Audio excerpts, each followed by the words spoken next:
जय श्री कृष्णा मित्रों, आज हम बहुत ही सुंदर प्रसंग लेकर आए हैं अधिकतर माताओं के लिए। माताओं, यदि आपने अभी हमारा चैनल सब्सक्राइब नहीं किया है तो हमारे चैनल के लिए सब्सक्राइब कर लें, जिससे आने वाली इसी तरीक़ा की धार्मिक वीडियो आप लोगों तक पहुंचती रहे। तो आपका ज़्यादा समय ना लेते हुए आइए इस प्रसंग पर ध्यान देते हैं। माताओं, नारी का सबसे प्रथम धर्म क्या है? भगवान की पूजा करना, अपने पति के लिए भगवान मानकर उनकी पूजा करना, अर्थात अपने पति की सेवा करना। सबसे पहला धर्म माताओं तुम्हारा यही है। आज हम लोगों के रिश्ते बिखर रहे हैं क्योंकि धर्म का ज्ञान नहीं है। जो माताएं इस वीडियो के लिए देख रही हैं, सुन रही हैं, उनसे निवेदन है कमेंट करके हमें बताएं कि आप में से कितनी स्त्रियां, कितनी माताएं, आप में से कितनी स्त्रियां अपने पति से प्यार करती हैं, कितनी स्त्रियां ऐसी हैं जो पति को भगवान मानती हैं। वो हमें कमेंट करके बताएं। यदि पति के लिए दुश्मन मानती हो तो कमेंट करके नहीं बताओगी, यदि भगवान मानती हो तो हमें कमेंट करके जरूर बताओगी। वेद शास्त्र के अनुसार बताया गया है, स्त्री के लिए उसका पति उसके लिए भगवान है। नारी का पहला कर्तव्य है पति के लिए भगवान मान के उसकी सेवा करना, और पुरुष के लिए चाहिए अपनी पत्नी का सम्मान करना। जिस घर में मित्रों नारी का सम्मान होता है, उस घर में देवी देवता माँ लक्ष्मी का वास होता है। और जिस घर में लक्ष्मी अर्थात पत्नी का सम्मान नहीं होता है, उस घर के लोगों से भगवान भी रुष्ट रहते हैं, माँ लक्ष्मी भी रुष्ट रहती हैं। आजकल का नियम क्या है? पुरुष महिलाओं के लिए अपने पैर की जूती समझते हैं। जितने भी पुरुष और महताएं इस वीडियो के लिए देख रहे हैं, उनसे निवेदन है बहुत ही ध्यान से सुनना।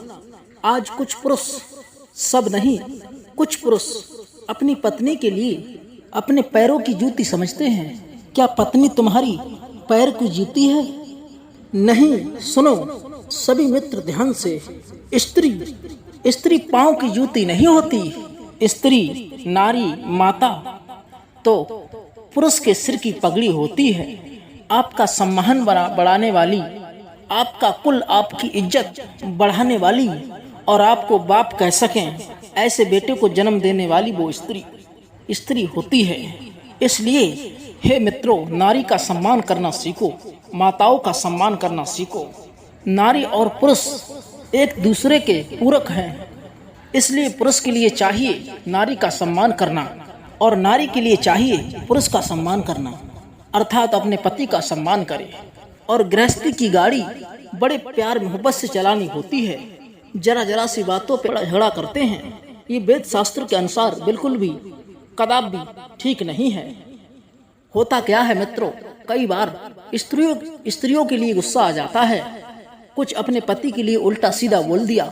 कई एक बार होता क्या है, पति के लिए गुस्सा आया, पत्नी के लिए कह दिया, और पति जब पत्नी के लिए डांटता है ना, और पत्नी का क्या मतलब है, उसने अपना झोला उठाया, सीधा मायके में चली जाऊंगी, तुम देखते रहना, लो कर लो बात।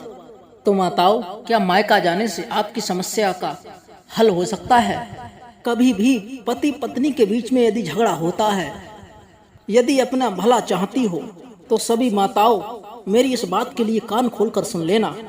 पति पत्नी के बीच को झगड़े को लेकर कभी भी आप मायके मत जाना, कभी भी अपना घर छोड़कर मत जाना, क्योंकि झगड़ा 2 दिन का होता है। झगड़े का बाद तुम्हारा पति पूरी जिंदगी भर ताने देगा तुम्हें, क्यों मुझे छोड़कर चली गई थी अपने मायके के लिए। क्योंकि गुस्सा 2 घंटे का ही होता है। इस गुस्से के पीछे आपके लिए माताओं ताने पूरे जीवन भर सुनने पड़ेंगे। कल के लिए तुम्हें हो सकता है और कलंक लगा दे कि कहाँ चली गई थी, कह दे कि अपने बाप के घर नहीं गई थी, कहीं और गई थी, तो फिर क्या करोगी? कहना ही तो है। इसलिए कभी भी इस गलत रास्ते पर मत जाना। माना कि आप सीता जैसी हैं, पवित्र हो, फिर भी इस समाज ने सीता जैसी नारियों के लिए भी कलंक लगाया कि नहीं, यदि इस समाज ने, संसार ने सीता जैसी स्त्री के लिए नहीं छोड़ा तो आपको और हमें क्या छोड़ेगा। इसलिए आप वो रास्ता ही मत चुनो जिस रास्ते में ये कांटे, ये खतरे हों। कभी अपना घर छोड़कर नहीं जाना चाहिए। और आजकल एक लड़की के घर बर्बाद करने में उसकी मम्मी का सबसे बड़ा हाथ होता है। माताओं, एक बेटी का घर बर्बाद करने में सबसे बड़ा हाथ किसका होता है? बुरा मत मानना, बेटी की माँ का होता है। कैसे? सुनो, सबके लिए नहीं, पर 95%, 95% ये बात सत्य है। जैसे आप अपनी बेटी से बात करती हो ना दिन भर, 2-2 घंटे पंचायत। एक दिन पति ने कहा, हो गई बात, चलो मम्मी से अब थोड़ा काम बचा है। तो बेटी कहती है, अरे हम अपनी मम्मी से बात करते हैं तभी तुम्हारा काम बढ़ता है और तुम्हारा सिर चढ़ जाता है। हमारी माँ तो आपके लिए स्वाती ही नहीं है। लो भैया, उसने कहा तो काम में ध्यान दो और आप 1 घंटे बतियाती रहती हो। इससे क्या होता है और क्या होगा? तुम्हारे पति पत्नी के रिश्ते में दरार पैदा होगी, खटास पैदा होगी। आपका पति कहता है कि तुम्हारी सास यहाँ भूखी बैठी है, उसे तो तुम रोटी देती नहीं हो, पर अपनी माँ के लिए फोन लगाकर पूछती हो, माँ खाना खा लिया, भोजन कर लिया? नहीं किया बेटा। माँ कहती है, नहीं किया बेटा, तेरी भौजाई ने नहीं दिया। लो, अब आपने भौजाई के लिए फोन लगाया, अरे भाभी, माँ को भोजन नहीं दिया तुमने। लो, कर लो बात। खुद की माँ की इतनी चिंता है और यहाँ सास भूखी बैठी है, उसकी कोई चिंता नहीं है। खुद तो अपनी सास के लिए दे नहीं रही हैं और भौजाई से अपेक्षा रखती हैं कि वो मेरी माँ के लिए भोजन दे। यदि हर बहू अपनी सास की सेवा कर ले तो जिंदगी में ना कोई बहू परेशान होगी, ना कोई सास। हर लोग अपनी अपनी जिम्मेदारी ईमानदारी के साथ निभाएं। सास अपनी बहू को बेटी की तरह प्यार करे। सास का धर्म है बहू को बेटी की तरह और बहू का धर्म है सास को माँ की तरह प्यार करे, तो घर में कभी भी कोई विवाद ही नहीं होगा, झगड़ा होने का मतलब ही नहीं है। लेकिन मित्रों, पता नहीं इतनी सी बात इस समाज की नजरों में समझ में क्यों नहीं आती है। जरा सी पति पत्नी में लड़ाई हुई, पत्नी ने फोन लगाया, माँ आज इन्होंने तो मुझे बड़ा मारा, बड़ा डांटा, बहुत गालियां दी, माँ का ऑर्डर आ गया। अच्छा चिंता मत करो बेटी, अभी मैं गुंडे भिजवाती हूँ। और माँ ने अपने बेटों के लिए भिजवाया और बेटी के लिए उठवा लिया। आजा, दहेज दिया है, कोई फोकट में नहीं, शादी की है, आजा। और बेटी के लिए बुला लिया और दामाद से कहने लगी, आपने ठीक नहीं किया, मेरी बेटी के लिए सताया है।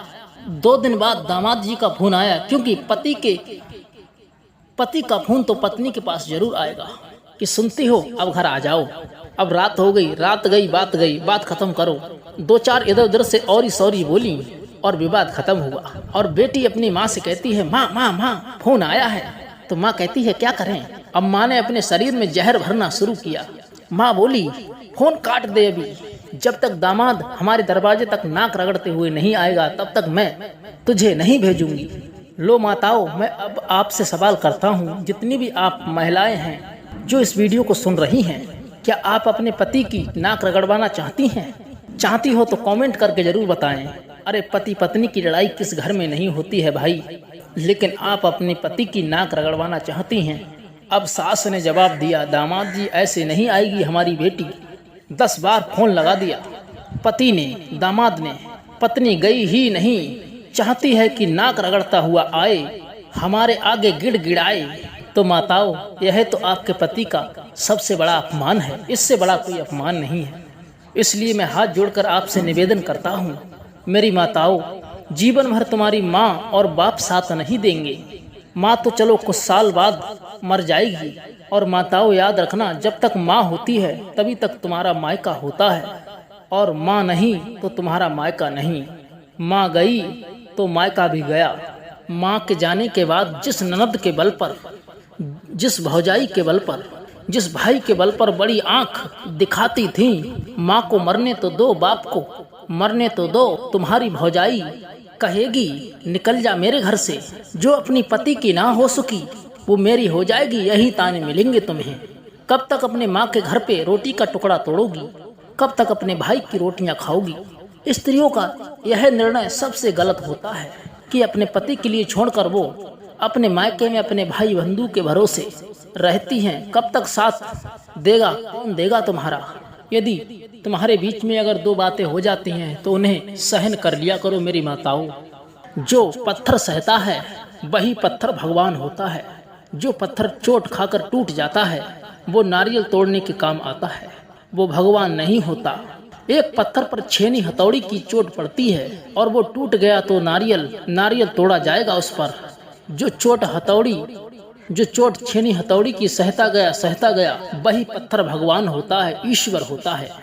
जो पत्थर चोट खाकर टूट गया वो कंकड़ बन गया, और जो पत्थर चोट सह गया वो शंकर बन गया। सहन करने वाला मेरी माताओं भगवान होता है, और आप तो वैसे भी लक्ष्मी का रूप हो। इसलिए ये वीडियो आपके लिए पसंद आई हो तो हमारे चैनल के लिए माताओं सब्सक्राइब जरूर कर लेना, जिससे आने वाली इसी प्रकार की शिक्षाप्रदक वीडियो हम आप तक भेजते रहें। तब तक के लिए जय श्री राम। हम मिलते हैं किसी अन्य वीडियो में। जय श्री कृष्ण।